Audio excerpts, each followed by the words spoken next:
This is where you wanna be, right here with my thug one, smoking on some weed. You got chronic, won't you light it up? I am a living musical. Songs go through my head like that all the time. so weird. This is so weird. Okay.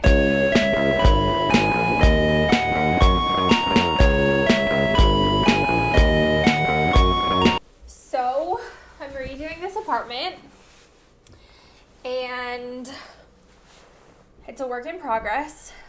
A lot of things went wrong, but a lot of things went right. It's feeling pretty good in here. I'm not going to show you now. I'm going to show you when I'm done. And I didn't quite take a before pic, but I did take one of like this section. I just feel like if I showed you now, you just wouldn't get it. You wouldn't get it.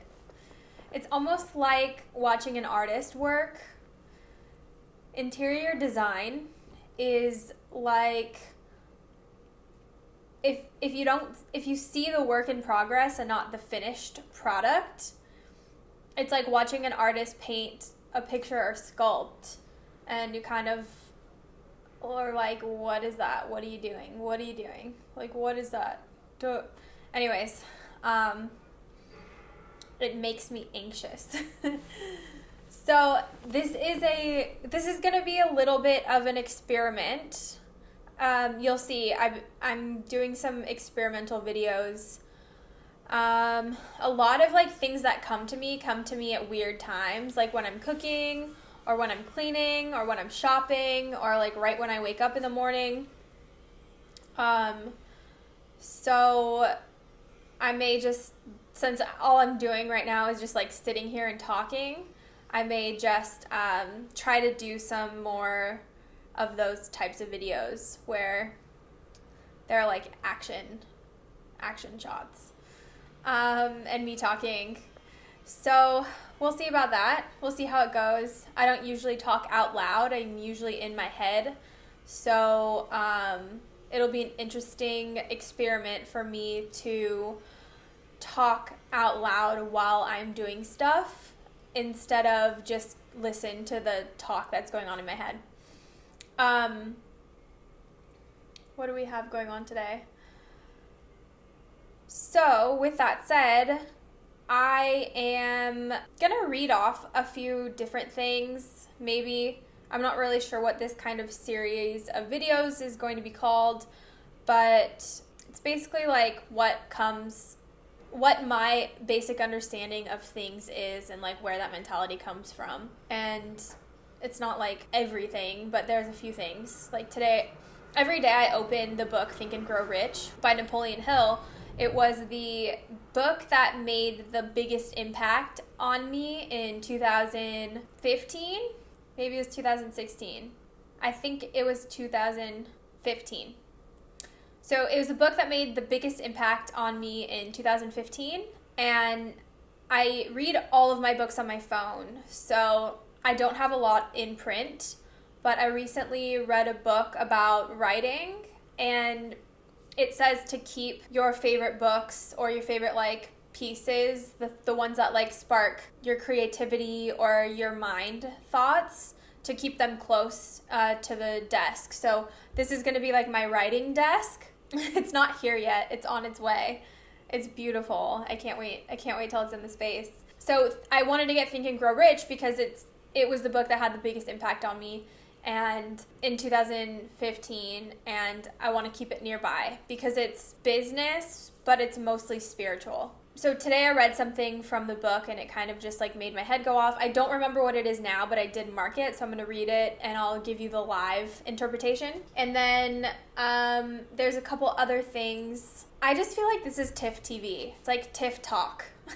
It's not a TED Talk, but it's a TIFF Talk. There's some things that I wrote down in my notebook today that I wanted to share, and we'll see how it goes.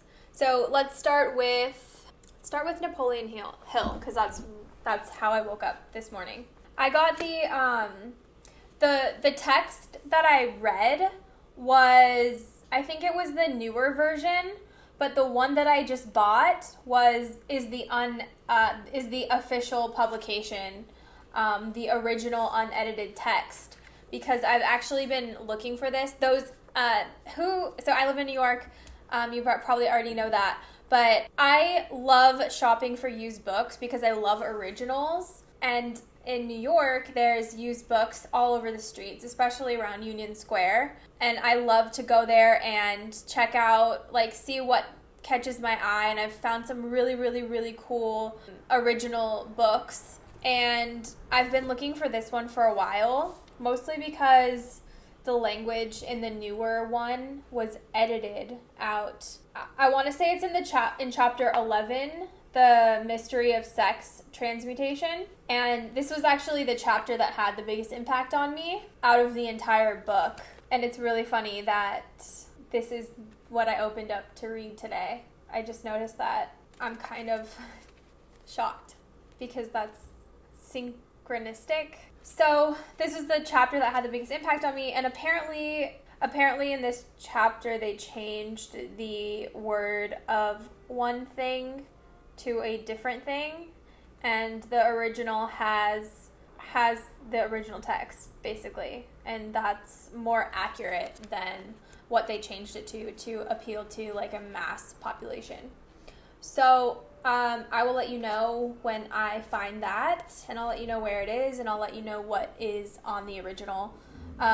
What's the difference between the original and unedited and the newer version. So this is on page 286, and it's in the Mystery of Sex Transmutation chapter. And this, I just opened the book, and this is what my eyes kind of like fell onto, and it's: go back into your yesterdays at times and bathe your mind in the beautiful memories of past love.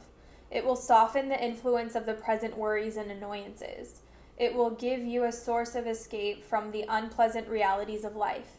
And maybe, who knows, your mind will yield to you during this temporary retreat into the world of fantasy ideas or plans which may change the entire financial or spiritual status of your life. So where this is coming from is, in order to get what you want, you need to be at this is a law of attraction book, by the way. That's why I call it spiritual. I think Napoleon Hill was one of the first people to teach law of attraction in a tangible way. And I think that's why this book has stood the test of time, because it's a bridge. It merges spirituality and materialism, which spirituality and religion and faith tend to disown or disregard materialism, but we're human beings and we live in a material world.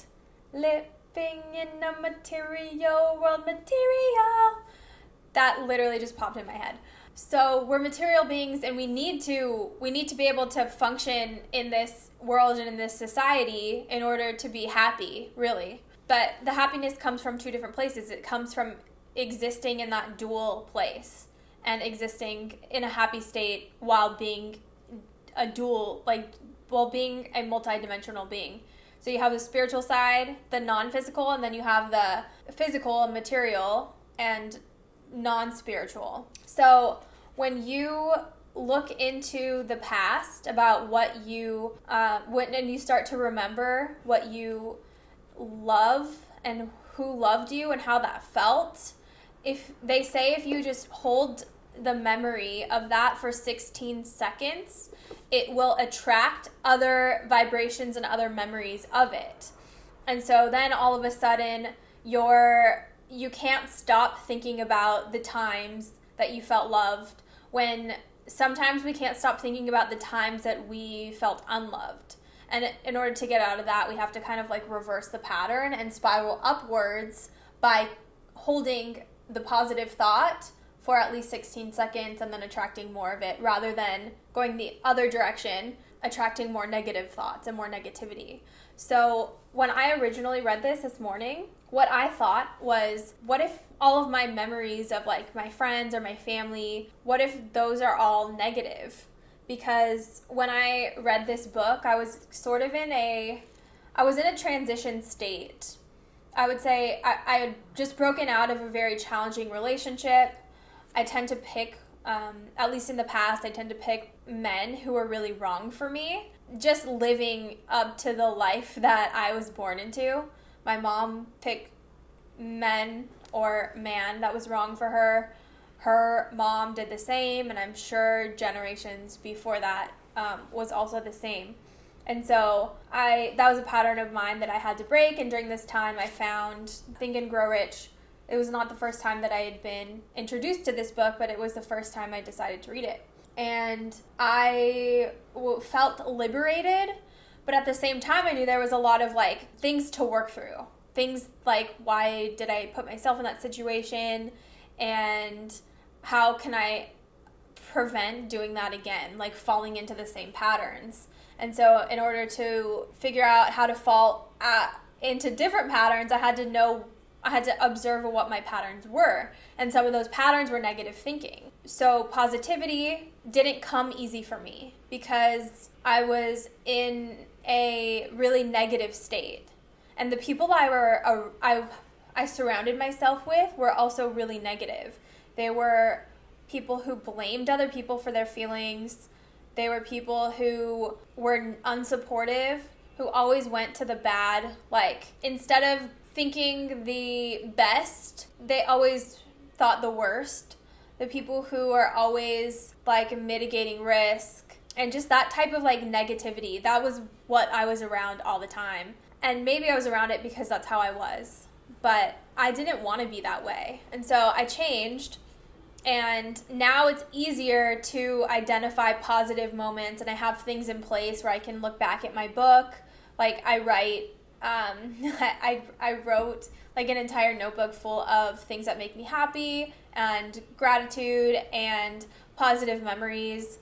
And now what's going on in my life is instead of having a pool of negative memories to choose from, I'm starting now. Not now, but like a couple years ago. So, sorry, I had to change the battery. So instead of having a bank of negative emotions to choose from, I have a bank of positive emotions and memories that I can tap into at any moment. I wish there was a technology where I could record my own thoughts without having to speak. Because there's just so much going on up here. That I just know will help someone, because I've been through a lot of changes. So this kind of goes into training your mind, making a choice, like being conscious of where your head's at, where your thoughts are, what you're feeling, and using that information as a compass to identify where you are, so you can get from where you are to where you want to be. Maybe I will end it there, and then I will do another couple of videos, because otherwise this is just going to be a really long one. Yeah, I guess thanks for watching. Please leave any comments or questions below, and stay tuned for more. Don't forget to check out our podcast, Posh Incredible Transformations. Yeah, until next time, see you guys later.